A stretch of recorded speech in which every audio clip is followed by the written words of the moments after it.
direct sur la page Facebook de condolégal.com. C'est François Sellier qui vous parle en ce mercredi 24 mars 2021. Aujourd'hui, on vous pose la question, mesdames, messieurs, êtes-vous prêts à faire face à un sinistre?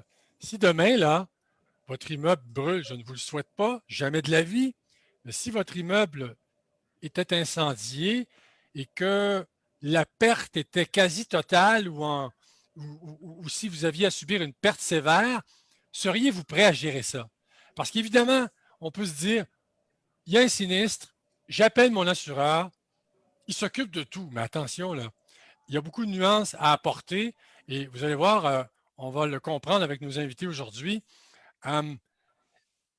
Si votre immeuble est détruit par un incendie, sauriez-vous comment procéder afin d'obtenir les indemnisations dans les plus brefs délais, de sorte que l'immeuble puisse être reconstruit le plus rapidement possible?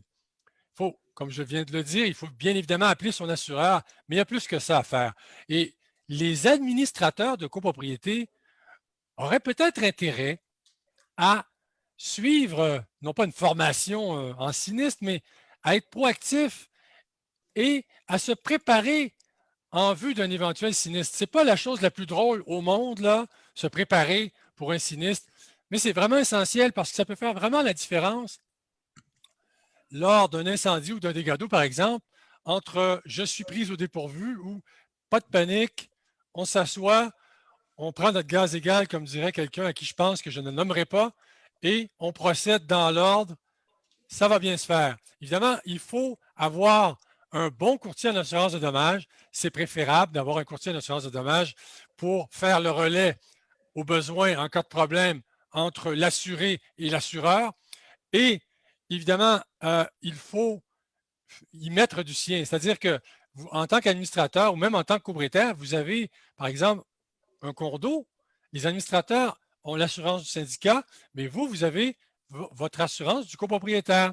Et ces deux assureurs ne couvrent pas les mêmes choses. Alors, c'est de ça qu'on va parler aujourd'hui. La table est mise donc pour cette web radio, n'est-ce pas, qui est une présentation, si je puis m'exprimer ainsi, qui est une présentation de BGA Architectes dont l'équipe a donné vie à plus de 1800 projets et ont façonné le patrimoine québécois d'un bout à l'autre de la province, majoritairement situé au centre du Québec, mais aussi dans toutes ces régions. Ce sont autant d'idées et de rêves qui ont vu le jour dans plus de 170 municipalités québécoises, qu'il s'agisse de construction neuve, de rénovation ou de restauration pour des besoins tant résidentiels que commerciaux, institutionnels ou corporatifs. Tous s'entendent pour dire que nous exerçons notre part avec rigueur, passion et dévouement. Et là, je voudrais quand même vous montrer le site web de BGA Architectes, bien évidemment.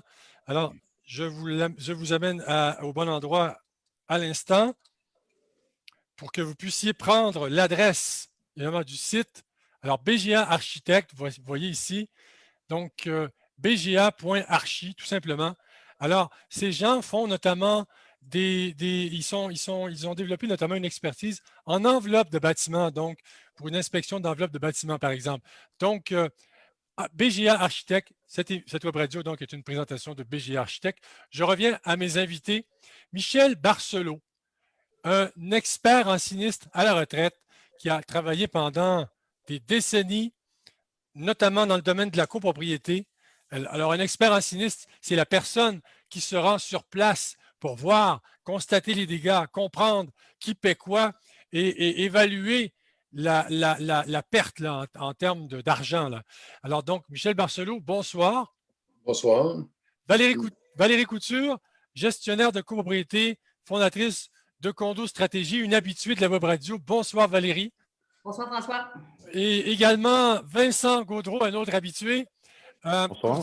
Bonsoir Vincent, courtier en assurance de dommages et vice-président chez Gaudreau Assurance. Je vous rappelle que l'avocat émérite Yves Jolicoeur se joindra à nous dans une dizaine de minutes. Il a un léger retard, il accuse un léger retard, il faut le comprendre. Alors, il arrivera aux alentours de 19h10, donc Maître Yves Jolicoeur.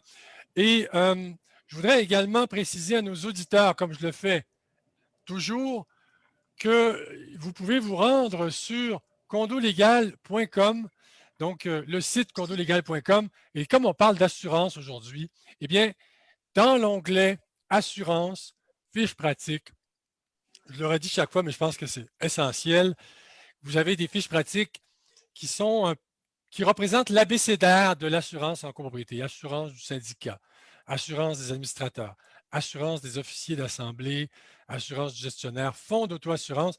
Il y a même aussi, si vous tapez dans l'engin de recherche, vous allez tomber sur le fiduciaire d'assurance. Et ça, c'est un des éléments dont on va parler aujourd'hui. Le fiduciaire d'assurance est la perte importante. Lorsque le sinistre représente une perte importante, les indemnités versées par l'assureur doivent être remises au fiduciaire qui gère le paiement en fonction de l'évolution des travaux pour reconstruire une copropriété qui a été soit, par exemple, affectée par un dégât d'eau, un incendie ou autre. Donc, le fiduciaire d'assurance, nous allons parler avec Maître Yves Jolicoeur, c'est une donnée très importante en copropriété lors d'un sinistre. Alors, vous allez sur condolégal.com et vous pouvez également revoir nos émissions en rediffusion en cliquant sur cette bannière. Elles sont toutes là. Celle de ce soir y sera éventuellement aussi. Et je voulais vous aviser, vous informer que nous avons 3 gagnants pour le livre L'assurance condo, tout ce qu'il faut savoir, qui a été réédité par l'avocat émérite Yves Jolicoeur. Donc, 3 gagnants se sont mérités une copie du livre que vous pouvez vous procurer, je le répète, si vous allez sur condolégal.com, dans l'onglet Ressources, Publications, et vous descendez ici, Ouvrages. Donc, vous tapez, vous cliquez sur l'ouvrage L'assurance condo, tout ce qu'il faut savoir, et la bannière vous amène à acheter le livre en ligne. C'est pas beau ça, mesdames, messieurs? Un livre pour un prix vraiment modique, 17,95 $ plus taxes. Et c'est vraiment un livre qui vous informe de l'essentiel à savoir sur l'assurance en copropriété. Et les copropriétaires, tant les copropriétaires que les syndicats de copropriétaires doivent savoir ce qu'est l'assurance parce que ça peut faire notamment la différence entre la perte de votre investissement ou la sauvegarde de votre investissement. Donc, voilà, c'est dit. Maintenant, nous sommes... je pense que je n'ai pas montré à l'écran le site web pour le livre. Je vais le refaire. C'est important. C'est important que les auditeurs le voient. Je ne l'ai pas fait. Je n'ai pas fait le partage d'écran. Alors, je le fais à l'instant. Alors, vous allez, je répète le cheminement, la page d'accueil condolégal.com, ressources, publications. Vous allez ici dans Ouvrages et vous descendez pour aller trouver l'assurance condo, tout ce qu'il faut savoir, et vous cliquez sur cette bannière qui vous amène à acheter ce livre en ligne. Donc, un livre vraiment essentiel dont on ne saurait se passer.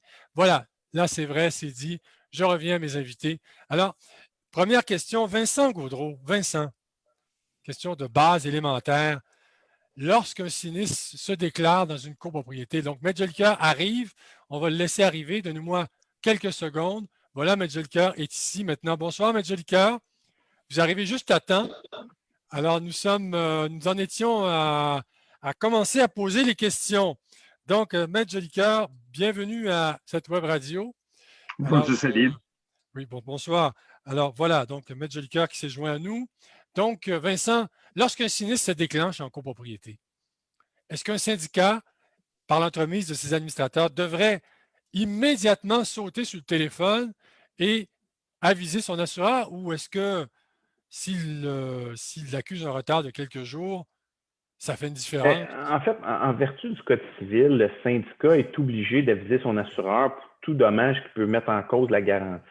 Donc, évidemment, tout dégât d'eau, tout feu, évidemment, c'est vraiment des petits dégâts, tout ça. Normalement, il devrait aviser son assureur. Ça ne veut pas dire, il y a une chose par contre, il y a une distinction entre aviser son assureur d'un dégât et ouvrir une réclamation. C'est deux choses qui sont différentes. De plus en plus d'assureurs aussi le considèrent de façon différente. Ça, c'est la première chose. Aussi, il faut dire quand même que beaucoup de syndicats ne contactent pas leurs assureurs pour les dégâts qui sont en bas de la franchise. Parce qu'évidemment, de plus en plus, on voit des franchises qui sont importantes, des franchises de 50 ou 100 000 $. Donc, de plus en plus, on voit des syndicats, par exemple, pour un dégât de 5 000 $, Quand on a une franchise à 100 000, on ne va pas nécessairement contacter son assureur. Mais théoriquement, en fonction du code civil, un syndicat devrait aviser son assureur là, pour tout dommage qui peut mettre en jeu la garantie. Et Vincent, j'ai entendu dire quelque chose, je ne nommerai pas la personne, mais un juriste m'a dit que encore aujourd'hui, certains assureurs ne tiennent pas compte de l'unité de référence. Un sinistre est survenu dans un immeuble. C'est le même modus operandi qu'avant l'obligation de créer l'unité de référence, qui est la description de la partie privative, l'unité de référence qui distingue les améliorations apportées aux parties privatives versus l'assurance du syndicat, les parties communes. Alors, il y a encore des assureurs qui fonctionnent selon l'ancien système. Est-ce que c'est vrai? Ben, en fait, j'ai entendu l'inverse aussi. J'ai entendu des assureurs qui le demandaient systématiquement l'unité de référence. Il faut dire, il y a plusieurs milliers d'expériences au Québec. C'est assez récent, l'unité de référence. Donc, le temps que je pense que tout le monde soit à la page, puis évidemment, on est dans un contexte particulier aussi. Ouais. Le temps que tout le monde soit sur la même page par rapport à ça, je pense que ça va prendre un certain temps. Des assureurs qui en font plus que d'autres, qui ont des niveaux de formation. Les formations sont aussi différentes d'un assureur à l'autre. Ouais. Donc, c'est possible, effectivement, qu'il y en a encore sur le terrain là, qui ne demandent pas nécessairement. Mais j'entends par contre de plus en plus l'inverse, que les assureurs le demandent. Et on le voit là, clairement, là, ça commence à avoir son effet. Là. Mais ça va peut-être prendre un certain temps avant que ça soit utilisé par tout le monde. Oui, que ce soit standardisé. Donc, petit conseil à tout le monde, vous êtes mieux d'avoir votre unité de référence en cas de sinistre. N'est-ce pas, Majolika? Oui, c'est sûr, en fait. C'est toujours préférable de suivre la loi que de ne pas la suivre et d'inventer une réponse qui est parfois un peu loufoque. Mais on est dans un nouveau cadre législatif. C'est sûr qu'il y a un déficit de connaissances et je salue Michel Barcelo ce soir, avec qui on a eu à faire des dossiers très importants en matière de sinistre en courité. Je pense que notre ami Michel est retraité aujourd'hui. Michel, c'est ça? Depuis le 1er février, oui. Depuis le 1er février.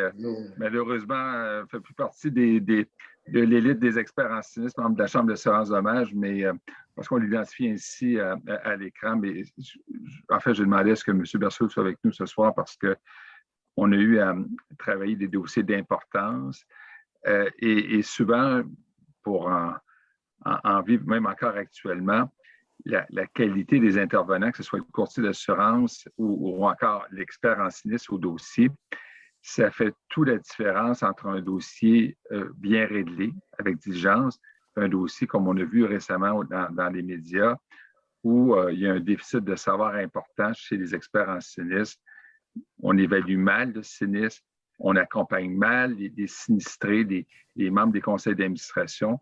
Et moi, j'ai un dossier actuellement entre les mains, sans le nommer évidemment, où ça fait plus d'1 an que le dossier est ouvert sur un assureur direct. J'en ai un autre, toujours sur un assureur direct, qui est ouvert depuis plus d'1 an, depuis 5 ans. 5 ans. Ça fait 5 ans, toujours pas réglé. Alors, la qualité des intervenants, le degré de savoir, on l'a dit dans les émissions précédentes, qui n'est pas toujours au rendez-vous. Puis il faut comprendre que le monde de l'assurance, il y a des Vincent Gaudreau là, qui sont des gens qui ont développé une expertise pointue en matière de courtage. Ça, évidemment, c'est la porte d'entrée du produit d'assurance. Mais lorsque le sinistre arrive, c'est le rôle des experts en sinistre qui rentrent sur la glace, je ne prends pas l'expression comme un peu au hockey, et des gens de qualité. C'est là que ça fait la différence entre un dossier qui se règle rapidement, intelligemment. Le jeu des assurances, lorsqu'on l'exprime dans le domaine du sinistre, il y a de la négociation, il y a des ententes, il y a de la diligence. Alors, et ces gens-là font la différence quand ils sont des gens compétents et expérimentés dans les dossiers. Ouais.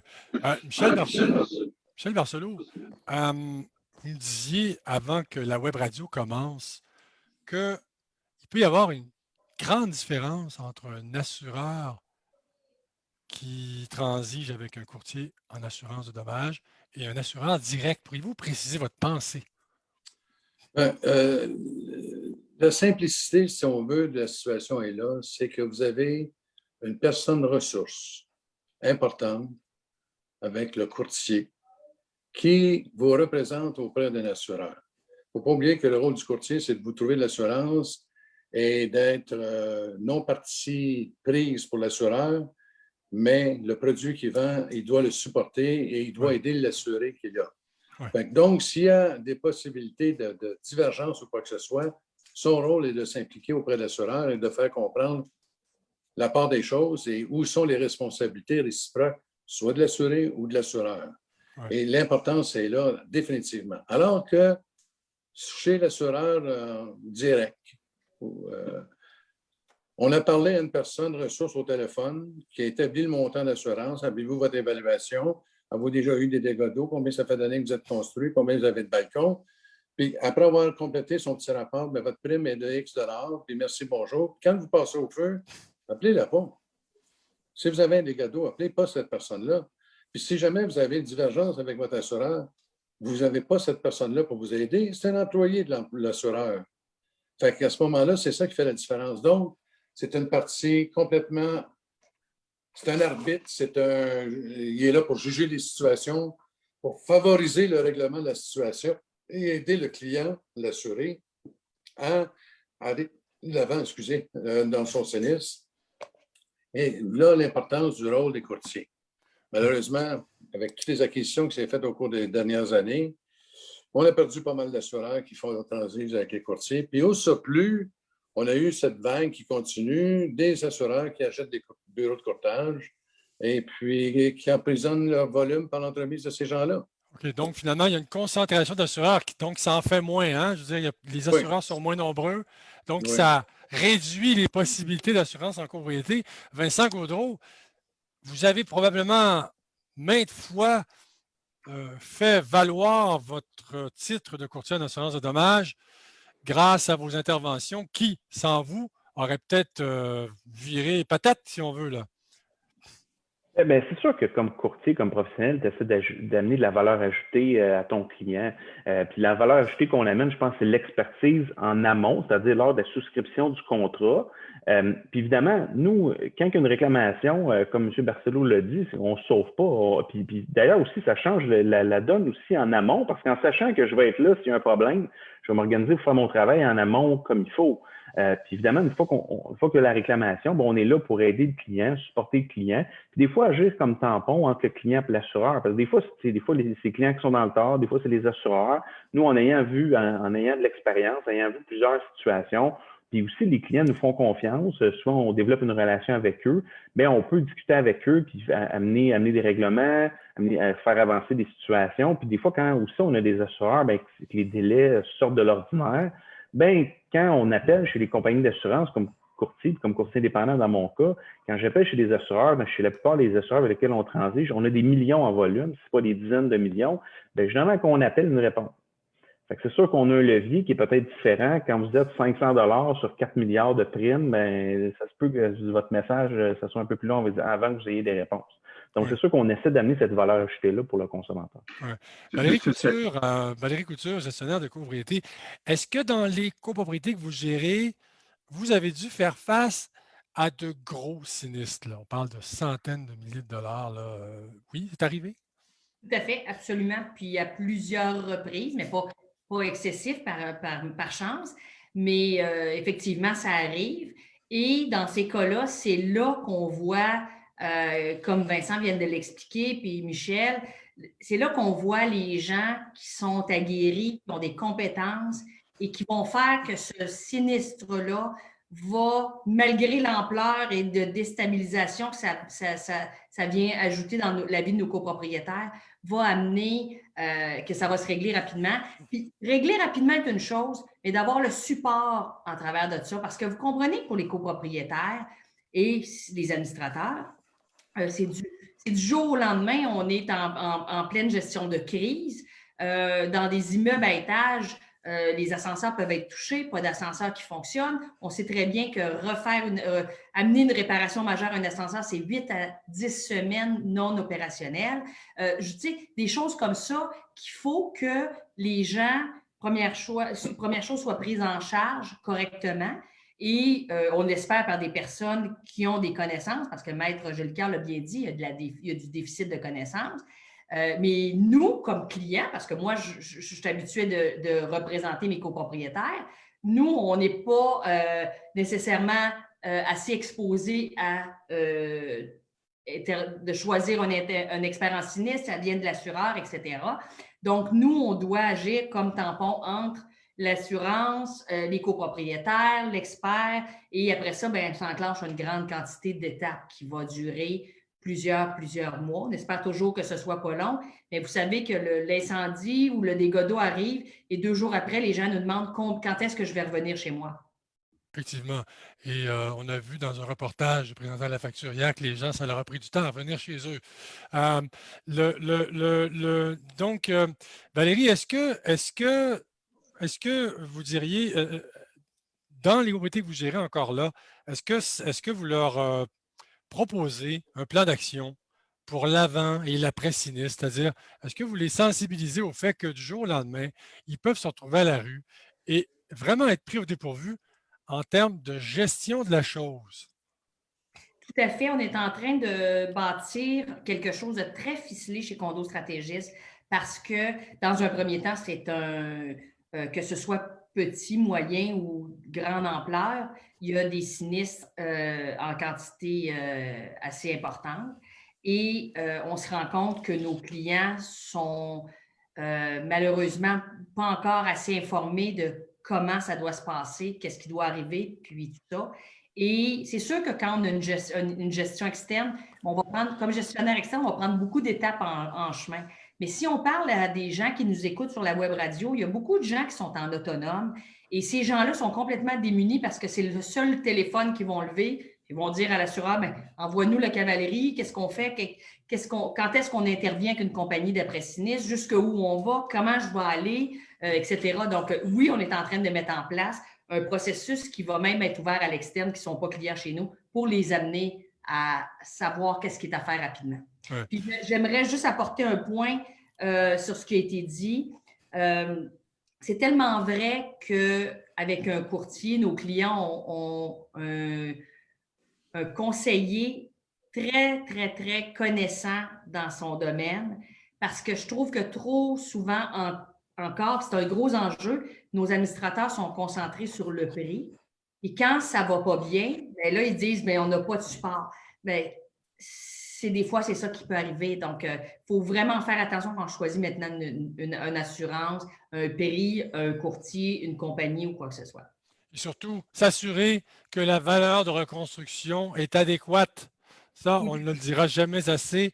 Certains syndicats de copropriétaires ont tendance peut-être à vouloir payer moins cher, donc à dire, ben, il me semble que 3 millions, 3,2 millions, c'est suffisant. La prime est moins chère, mais en fait, l'immeuble, il vaut peut-être 4 millions, il vaut peut-être 4,5 millions. Ça fait une énorme différence parce que nous ne le répéterons jamais assez. L'assurance des administrateurs ne couvre pas cette erreur et omission de sous-assurance. Maître Jolicoeur, lorsqu'un sinistre sévit dans une copropriété et qu'il est majeur, on va parler là du fiduciaire d'assurance. Alors, je vais montrer à l'écran la fiche pratique sur condolégal.com qui en parle.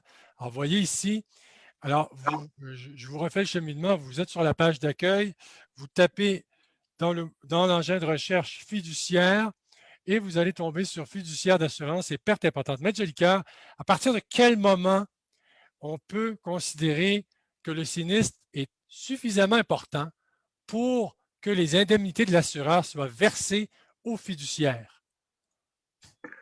La loi ne définit pas ce que c'est une perte importante. Parfois, les déclarations de côté font référence à un pourcentage de la valeur du bâtiment qui, quant à moi, est une erreur. Moi, je vous dirais qu'à partir du moment où on rentre dans un processus relativement complexe de reconstruction, on a 3 ou 4 appartements, même si c'est dans une tour de 120, et qu'on fait intervenir différents corps de métier, différents entrepreneurs, le syndicat a tout intérêt à se faire nommer officier d'assurance parce que ça va être dans le fond celui qui va gérer adéquatement l'indemnité d'assurance.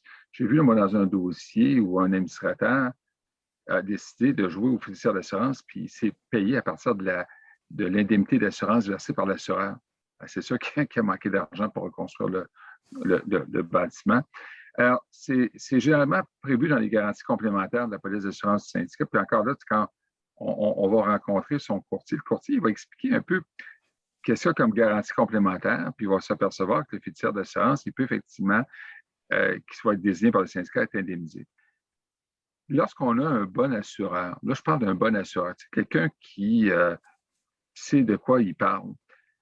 Bien, lui, il a tout intérêt à ce qu'un fiduciaire d'assurance soit nommé parce que il y a moins de risques que le règlement de ce sinistre tourne mal. Il va avoir son expert en sinistre qui va désigner dans le dossier. L'expert en sinistre va, puis c'est correct, guider le syndicat vers des avenues pour réhabiliter le bâtiment.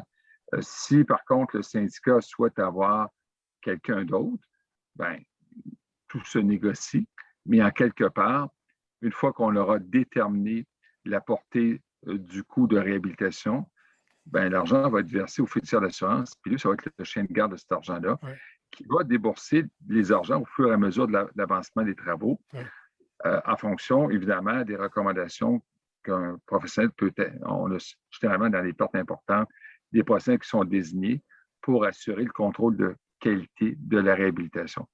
Alors, on en vient actuellement un dossier, c'est une perte totale. Le bâtiment a été totalement rasé par le feu.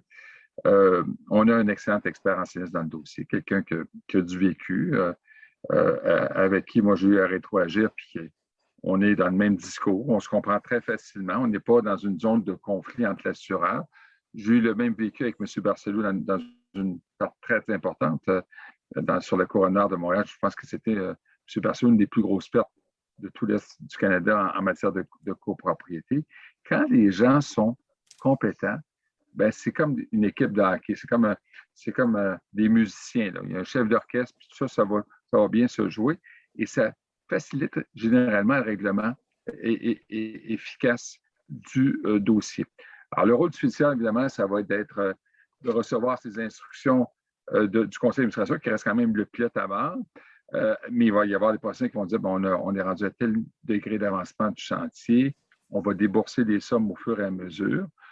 Évidemment, tout doit être encadré par un contrat de construction qui prévoit des retenues contractuelles.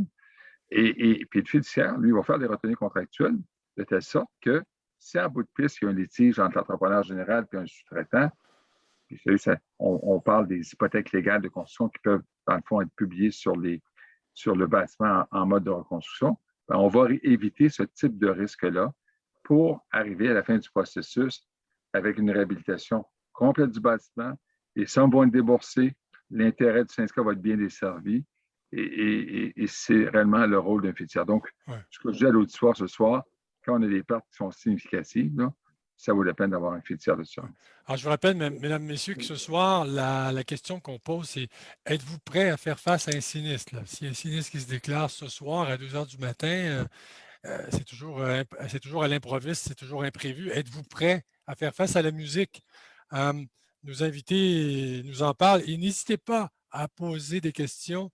Et justement, j'en ai une pour Vincent Gaudreault. Alors, la personne nous dit que son syndicat est assuré avec un assureur direct. En cas de sinistre, il songe d'ailleurs le syndicat à faire affaire avec un courtier en assurance de dommages, mais un syndicat qui n'a pas de courtier en assurance de dommages, peut-il se référer à lui en cas de sinistre? Est-ce qu'il peut mandater un courtier en assurance de dommages externe pour faire le lien avec l'assureur? Je dirais que c'est pas nécessairement là qu'on est plus efficace. Il y en a qui peuvent le faire là, sur base forfaitaire, honoraire, là, comme expert d'assurance dans un dossier, sans nécessairement être un expert en sinistre. Ça se fait, mais c'est très rare. Puis aussi, c'est que dans le fond, en n'étant pas une police qu'on a souscrit avec un assureur qu'on a ou qu'on représente comme courtier, notre rayon d'opération, on ne peut pas appeler pour l'assurer. C'est pas un assureur qu'on connaît, donc on a nécessairement des contacts là, pour pouvoir aider l'assuré. C'est pas nécessairement l'idéal. Dans ce cas-là, un assuré qui n'est pas avec un courtier et qui a un problème lors d'une réclamation devrait faire affaire avec un avocat, c'est une option. Pourrait faire aussi affaire avec un expert public. C'est un expert en sinistre qui est payé par l'assuré directement et que son mandat, c'est de représenter l'assuré. Puis souvent, c'est des gens d'expérience en réclamation, c'est des experts en sinistre. Donc, eux peuvent accompagner le client dans son expérience de réclamation. Ces gens-là se payent généralement en pourcentage de la réclamation. Donc, c'est des options là, pour un client là, qui serait pas avec un courtier là, qui aurait besoin d'assistance lors d'une réclamation. Ouais. Michel Barcelot, Oui. la question s'adresse aussi à M. Jelker en deuxième vague et peut-être même à Valérie Couture parce que je pense que tous trois, vous avez une bonne idée de ce que ça pourrait être. Parce que nous allons maintenant un peu parler du séquençage d'un sinistre, c'est-à-dire après un sinistre, quelles sont les étapes, dans l'ordre, les étapes relatives à un sinistre en vue d'en arriver à la reconstruction pour que tous les copropriétaires puissent réintégrer leur appartement. Alors, Michel Barcelot, avec Maître Jelika, vous avez établi un modus operandi concernant le cheminement et le règlement d'un sinistre. Alors, ça commence avec la lettre A, puis ça finit avec Z. Entre les deux lettres, est-ce que vous pourriez nous résumer ça? Bon, premièrement, je vais juste retourner les fleurs que j'ai reçues de Yves. Et effectivement, de concert avec Yves, qui représentait un syndicat en 98, c'était probablement la perte qui était la plus importante qui était survenue depuis l'établissement du nouveau Code civil. Et on s'est assis, et puis il y avait un avocat qui représentait l'assureur à l'époque, qui s'est assis avec nous autres, et on a regardé comment le cheminement devait se faire avec toute la logique qu'il faut, le plus rapidement possible, et cheminer le dossier de sorte à ce que les gens puissent reprendre leurs unités d'habitation. Puis Yves, tu me corrigeras ces dates-là, mais c'était, je vous ai expliqué tout à l'heure, c'est novembre 98. La perte était majeure. Avant le verglas, je pense que c'est 87, je pense. 97, c'est janvier 98, le verglas? Exact. Bon, OK. Fait que novembre 97, on a commencé, il manquait un étage, et puis le reste du bâtiment devait être dégarni. Il y avait un paquet de facteurs qui rentraient en considération. On avait, je pense, quelque chose, une trentaine d'unités qui étaient affectées. Et puis, par la suite, là, il a fallu entreprendre la situation avec la période de verglas qui s'est présentée. Il y a eu des obstacles qu'on a rencontrés à cause d'un entrepreneur véreux qui voulait s'intégrer dans la situation et prendre possession du bâtiment, qu'on a réussi Yves a réussi à se disposer, à enlever la situation. Mais tout ça pour vous dire qu'avec le cheminement qui avait été établi de façon concrète, avec du GBS, du gros bon sens, puis un assureur qui se tenait debout, on a réussi, incluant les appels d'offres, la présence du fiduciaire, les professionnels pour faire la surveillance du chantier et la remise en état. Au 1er juillet 1998, les unités étaient prêtes à être réhabilitées, à être occupées par les occupants. Fait qu'on parle d'une période de 8 mois, là, incluant le dégarnissage, une reconstruction complète d'un étage au complet. Et sans oublier que l'étage qui a été enlevé, qu'il a fallu reconstituer, on était pris aussi avec une question d'empantage parce que le certificat de localisation n'était plus valable. C'est toutes des choses qui ont été considérées. Parler de ça aujourd'hui, un assureur va vous regarder pourquoi un certificat de localisation. Et donc, Michel Barcelot, dans l'ordre, là, lorsqu'un sinistre se déclare, l'intervention d'un expert en sinistre est immédiate, n'est-ce pas? C'est tout de suite? C'est en dedans de 24 heures, un assureur responsable va avoir son représentant sur place. Bon. Il va avoir sa rencontre avec les administrateurs du syndicat. Il va essayer de rétablir les choses. Qu'est-ce qu'on va faire comme mesure d'urgence? Est-ce qu'on doit fermer une toiture? Est-ce qu'on doit dégarnir tout de suite, immédiatement? Les dégâts d'eau sont là. Est-ce qu'on doit faire de la sauvegarde? S'organiser avec ça et s'assurer que les copropriétaires qui ont eu peu ou pas de dommages puissent informer leur assureur et permettre aussi à ces assureurs-là d'avoir accès à l'intérieur des locaux pour enlever, déménager, tout ce que ça comporte. Ceci étant fait, il reste un rôle important à l'expert en sinistre. Ça va être d'informer et de former, je dirais aussi, les administrateurs du cheminement réel d'un dossier. Votre contracteur, la présence d'un fiduciaire, la possibilité de retenir un professionnel. Vous allez avoir une demande de permis de reconstruction à entrevoir. Tous ces cheminements-là vont se faire graduellement. Ça, c'est ça, M. Barcelot, ce n'est pas l'assureur qui va faire la demande de permis, là, hein? Non, mais le syndicat a une obligation de le faire. son professionnel qui peut être retenu va pouvoir en faire la demande. Oui, Il va OK. avoir présence, requête de plans et de vie probablement. Donc, ça prend un architecte, ça Ouais. prend un ingénieur pour la structure. Et Et puis, ça, quand vous est-ce que, prenez... oui, est-ce qu'un Oui. assureur, excusez-moi de vous interrompre, Michel, c'est important pour les auditeurs, est-ce qu'un assureur peut recommander à un syndicat tel ou tel professionnel du bâtiment pour justement permettre ce dont vous venez de parler, là? Oui, définitivement.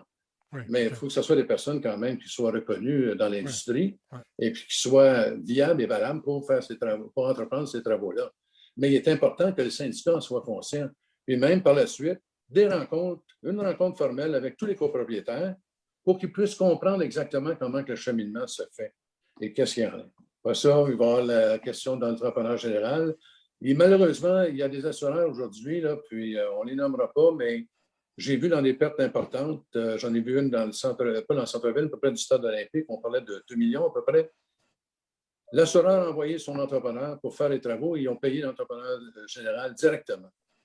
Et à un moment donné, il est arrivé des déficiences, des situations problématiques pour certains copropriétaires. Ils m'ont appelé, je suis allé les voir, les rencontrer, voir ce qui pouvait être fait. Et quand on a contacté l'assureur, la réponse était bien simple. Le dossier est réglé, c'est payé, organisez-vous avec l'entrepreneur. C'est pas de même que ça Au bien fonctionne. cas, ce n'est pas une façon de faire, ça, Non, l'assureur qui non, remet l'argent à mais l'entrepreneur. on peut peut-être y aller quelque part en arrière, Michel, si tu me permets. Oui, oui. Un sinistre, ça commence souvent par une flamme, un feu. Ça peut commencer par un dégât d'eau. Dans le cas dont on parlait précédemment, on parle évidemment d'un bâtiment incendie. Alors, le premier cheminement, c'est le camion de pompiers qui arrive. Hein. Le camion de pompiers commence à éteindre l'incendie. Puis, moi, je suis Très toujours important, le camion client, de pompier. si vous avez un feu, avant d'appeler votre avocat, appelez les pompiers. Alors, on commence évidemment par les pompiers, mais des fois, avec le camion de pompiers, suit ce qu'on appelle parfois, mais j'imagine que ça existe de moins en moins, mais je vais arriver, ce qu'on appelle des experts en sinistre indépendants qui vont arriver sur les lieux. C'est arrivé dans le dossier dans lequel M. Barcelot est impliqué et qui vont parfois, c'est peut-être plus des cas d'exception que la règle, là, avoir un goût à vide là, pour faire signer des contrats durant que le feu est installé en disant, moi, je m'occupe de tout ça, donnez-moi 10% de l'indemnité d'assurance ou en fait, signez-moi un papier, puis on va s'occuper de tout ça. C'est pas requis de faire ça pour commencer. Quand un sinistre a lieu, évidemment, si vous avez un bon assureur, c'est ça qui fait la différence dans les sinistres, c'est la qualité de l'assureur. Il va vous dépêcher un expert en sinistre qui va arriver sur les lieux. Le camion de pompiers va être là. Les gens vont être dans les autobus, on va les abriter pour la soirée. La Croix-Rouge descend. Ça commence comme ça. Ça commence le soir. Alors, évidemment, il y a les débris. On a des fois des charpentes de bois qui sont sinistrées. Il y a des décisions cruelles qui vont se prendre. On peut peut-être faire venir l'appel mécanique pour tout jeter ça par terre parce qu'effectivement, il n'y a plus rien. Au contraire, c'est un risque. L'expert en sinistre va faire venir aussi souvent des compagnies pour clôturer le lieu, pour pas que les gens puissent y avoir accès. Ça commence comme ça, un dossier. Là. Je ne répète pas un dégât d'eau, un feu. Alors, le lendemain, le réveil brutal, c'est les copropriétaires qui vont tenter d'être hébergés à gauche et à droite, qui vont faire valoir leur police d'assurance parce qu'ils ont une couverture d'assurance pour des frais de relocalisation. Et le rôle du conseil d'administration va être très important parce que ce sont des gens qui sont déjà sinistrés, mais qui vont devoir faire face à des prises de décision. C'est pour ça que moi, j'interviens dans des dossiers de ce type-là où on accompagne le conseil d'administration sur les décisions qui vont se prendre assez rapidement. Et là commence le dossier, commence la négociation. Alors, il y a des assureurs qui sont de qualité, puis des assureurs, des fois, qui ont des propositions qui sont un peu douteuses.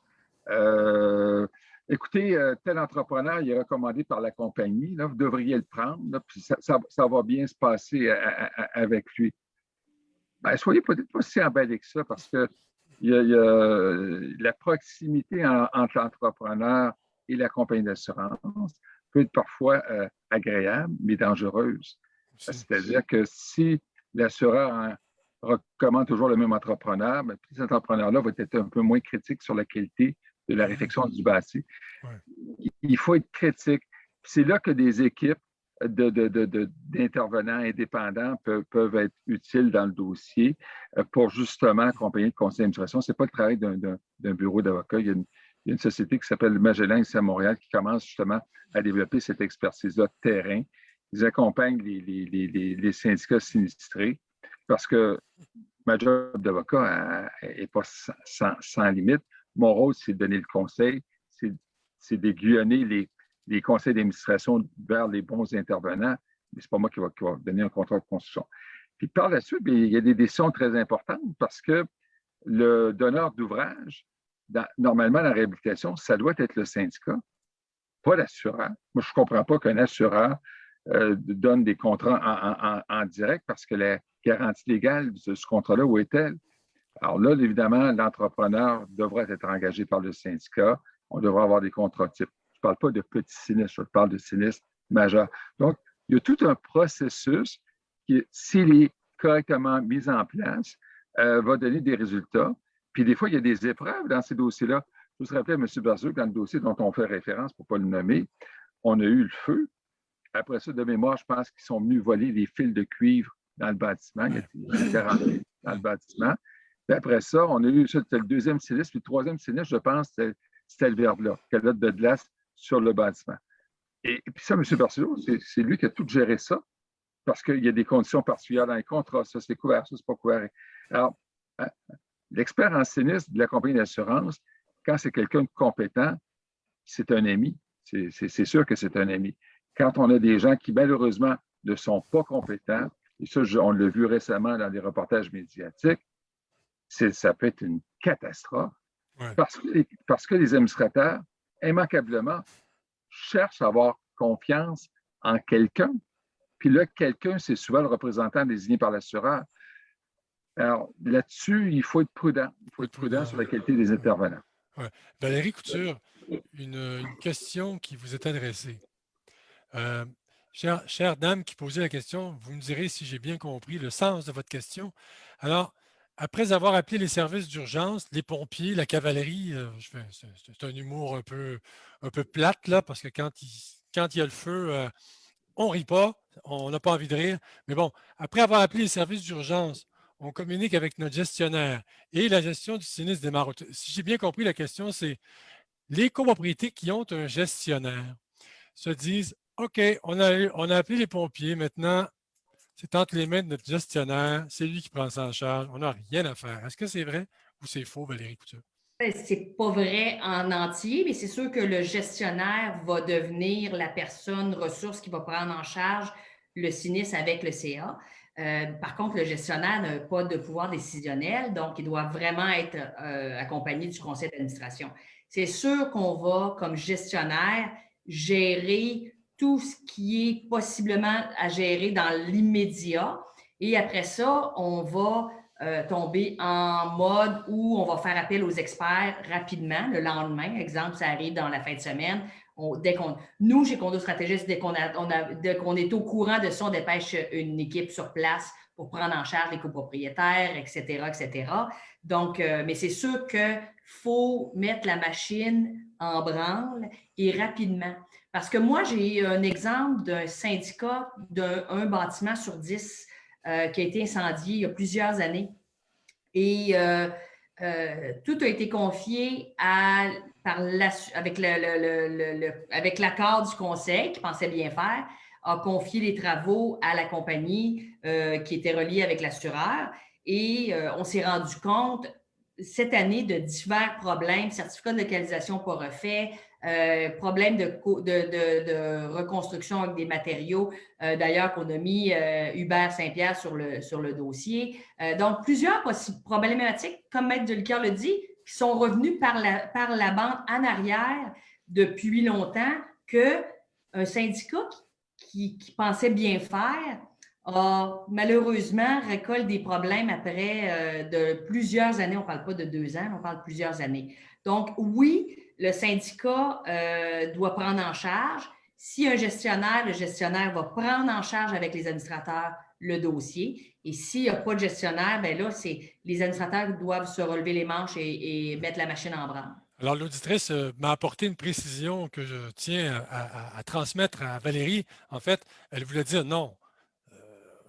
Évidemment, les administrateurs ont leur part de tâches à faire, à accomplir, mais ce qu'elle voulait dire, c'est que le gestionnaire va permettre aux administrateurs, va aiguiller les administrateurs rapidement, parce qu'évidemment, les administrateurs qui ne sont pas expérimentés dans la chose vont pouvoir compter sur le gestionnaire, n'est-ce pas, Valérie? Absolument. Il ne faut pas oublier que souvent, nos administrateurs sont sinistrés comme les autres. Donc, ils font partie des gens qui subissent une émotion, qui rencontrent une situation très difficile et vivent des émotions au même titre que les copropriétaires, mais eux autres doivent prendre des décisions. Fait que oui, on va être toujours là pour accompagner la collectivité.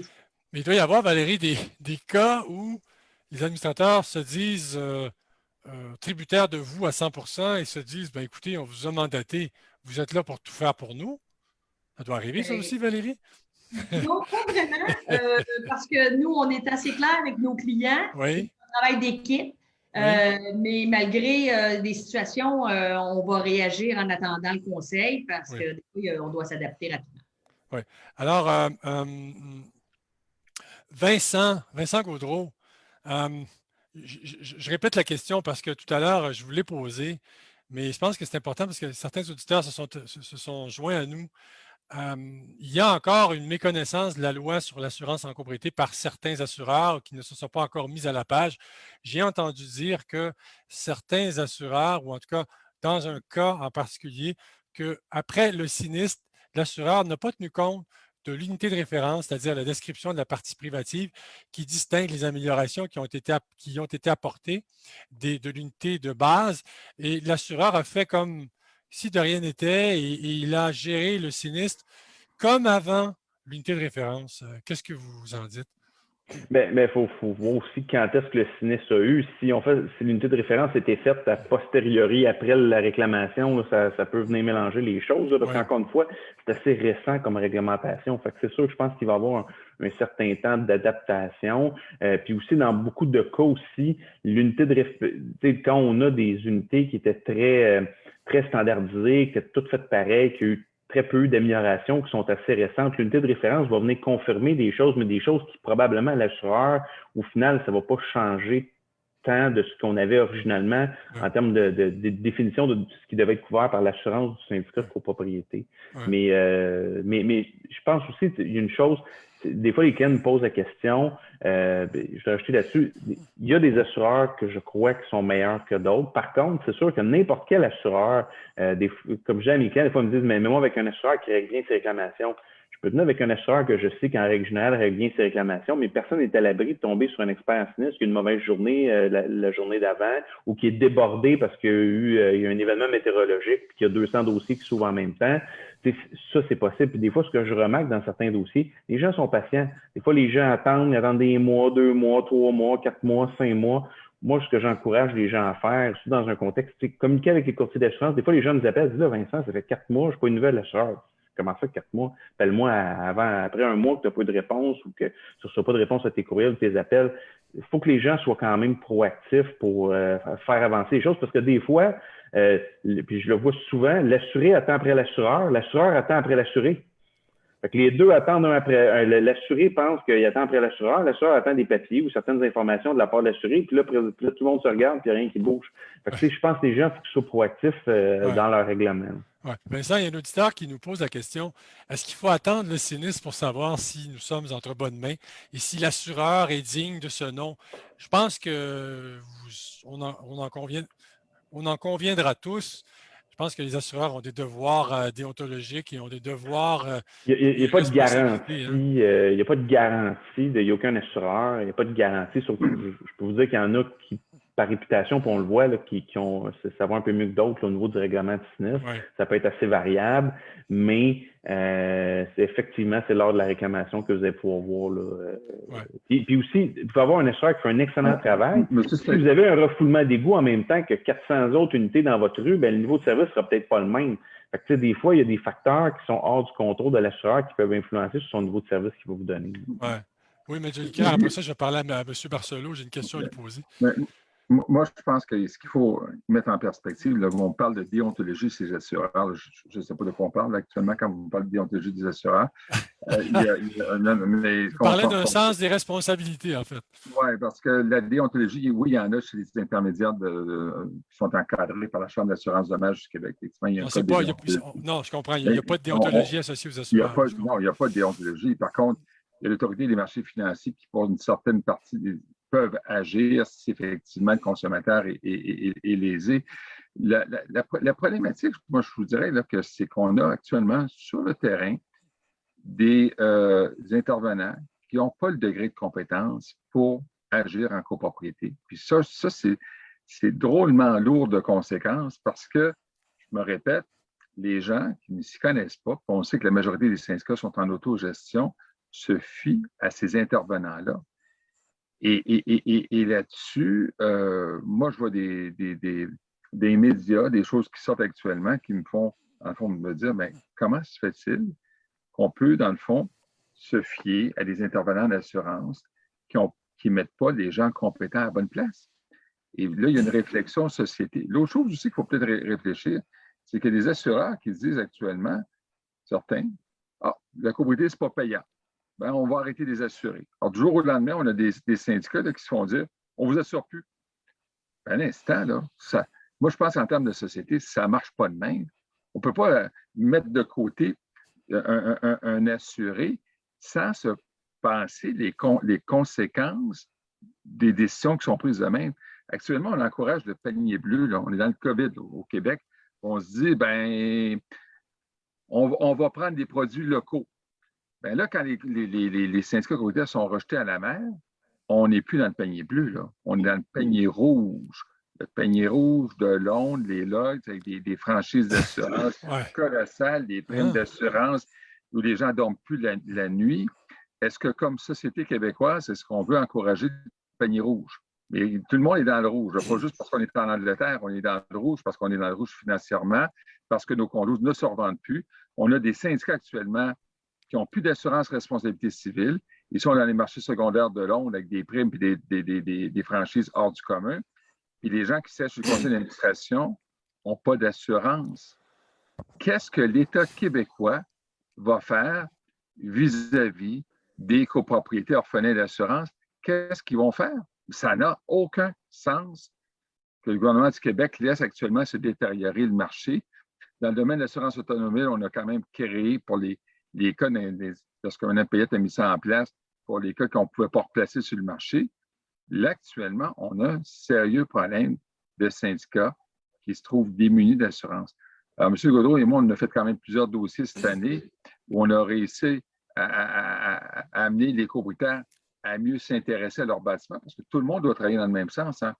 Il faut être intéressant pour les assureurs, puis il faut également que les assureurs aient une pensée sociale en disant « je ne peux pas, du jour au lendemain, en pleine pandémie, mettre de côté un syndicat, laisser un conseil d'administration sans assurance, puis se débrouillons avec leurs problèmes. » À quand le moment où les assureurs vont vouloir s'asseoir réellement, il y en a, là, il y a des bons assureurs sur le marché, qui vont vouloir réellement s'intéresser à leur assurer en disant, coudonc, si mettant en place des politiques de gestion de risque, peut-être que ça serait intéressant pour nous. J'ai l'impression qu'actuellement, on est en train de jeter par-dessus bord des syndicats, on est en train de mettre en péril des familles. On a des copropriétés avec des gens qui sont très âgés aujourd'hui, qui sont en train de perdre leur assurance. Est-ce qu'on pense à ces gens-là?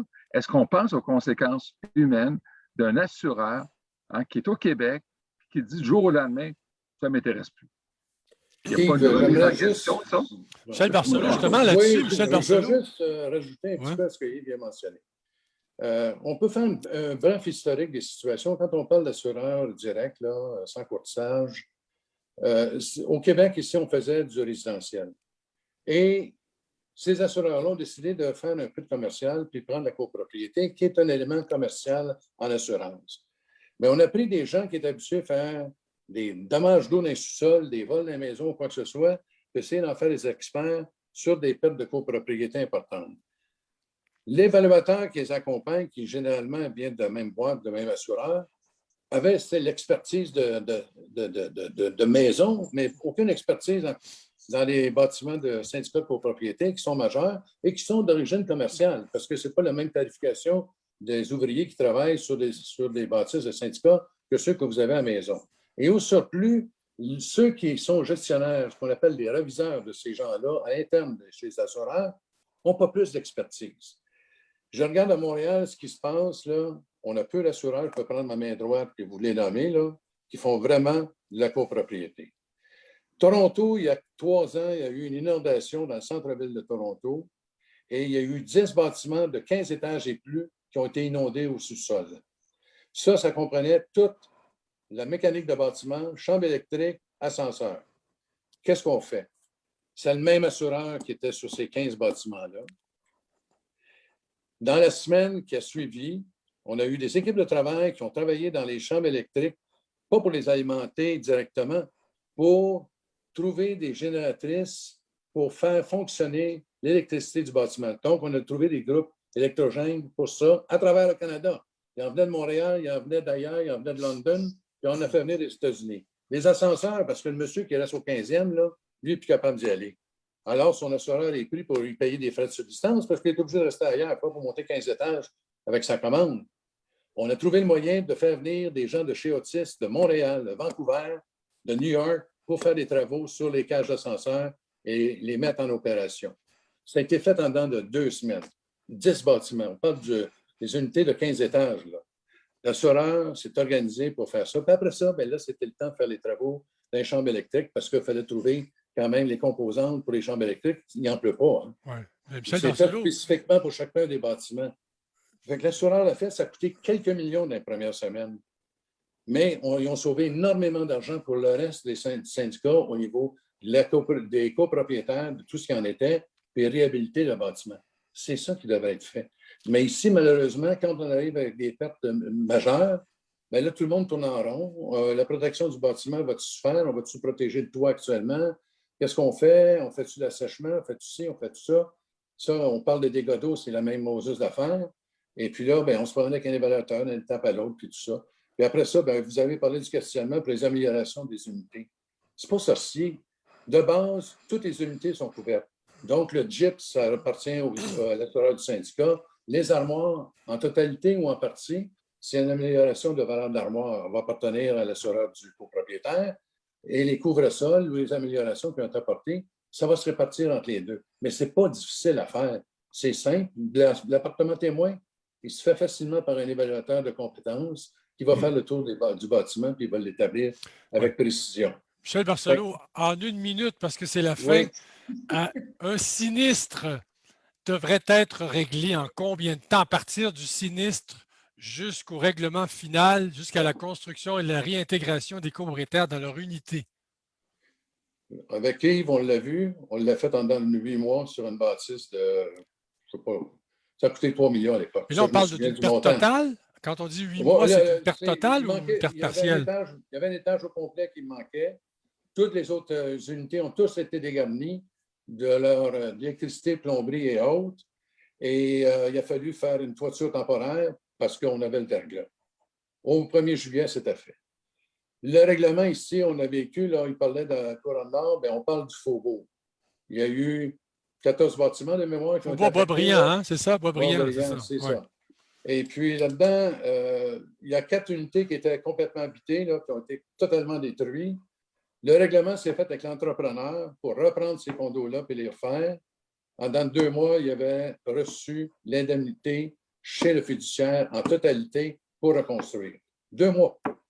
Ouais. Puis il a recommencé les travaux immédiatement quand le règlement est intervenu. Donc, Michel, c'est pas normal il est anormal qu'il faille attendre 1 an, 2 ans avant que tout soit réglé. Parce qu'on n'a pas la qualité de personnel pour effectuer ces démarches-là chez l'assureur. C'est ça qui est le malheur de la situation. Ouais. Comment ça se fait qu'on a réussi à établir, puis Yves en a fait d'autres aussi, à ma connaissance, là, les règlements se font quand la bonne volonté est mise de part et d'autre, là, que les évaluations sont précisées. Il s'agit juste de trouver un entrepreneur puis faire les travaux. L'argent est disponible chez le fiduciaire. Alors, c'est tout le temps qu'on avait. Je suis obligé d'interrompre là parce qu'on va dépasser la limite. Donc, ce n'est pas ce qu'on veut parce qu'il y a des gens qui sont bien gentils d'être avec nous, mais qui veulent peut-être faire autre chose une fois arrivé 20 heures. Alors, je vous rappelle que cette émission est une présentation de BGA Architectes, qui est une présentation donc de BGA Architectes dont l'équipe a donné vie à plus de 1800 projets et ont façonné le patrimoine québécois d'un bout à l'autre de la province, majoritairement situé au centre du Québec, mais aussi dans toutes ces régions. Ce sont autant d'idées et de rêves qui ont vu le jour dans plus de 170 municipalités québécoises. BGA Architecture, notamment, qui a développé une grande expertise en enveloppe de bâtiments, infiltration d'eau et autres. Donc, pour contacter l'équipe de BGA Architectes, c'est bga.archi, bga.archi. Donc, merci à nos invités de ce soir. Michel Barcelot, expert en sinistre à la retraite. Merci d'avoir été là, Michel. Merci de m'avoir invité. Grand plaisir. Valérie Couture, gestionnaire de copropriété chez Condo Stratégie. Merci d'avoir été là. Merci. Vincent Gaudreau, courtier en assurance de dommages, vice-président chez Gaudreau Assurance. Merci d'avoir été là. Merci à vous, toujours un plaisir. Super, on va vous réinviter, vous. Yves Jolicoeur, avocat émérite. Mais de toute façon, on vous invite déjà tout le temps, Vincent. Vous êtes toujours là, vous êtes un habitué. On est bien content de vous avoir, d'ailleurs. Merci d'être là. Yves Jolicoeur, donc avocat émérite en droit de la copropriété, cabinet d'avocat Terrien Couture Jolicoeur. Merci d'avoir été là. La semaine prochaine, on fait relâche. On revient dans 2 semaines. Et là, la prochaine question qu'on vous pose dans 2 semaines, c'est pour ou contre la cigarette en copropriété? Un beau débat à venir, un débat à saveur juridique. Merci d'avoir été là. À dans 2 semaines, 19h, en direct sur la page Facebook de condolégal.com. Merci, au revoir. Bonne fin de soirée à tous. Oui.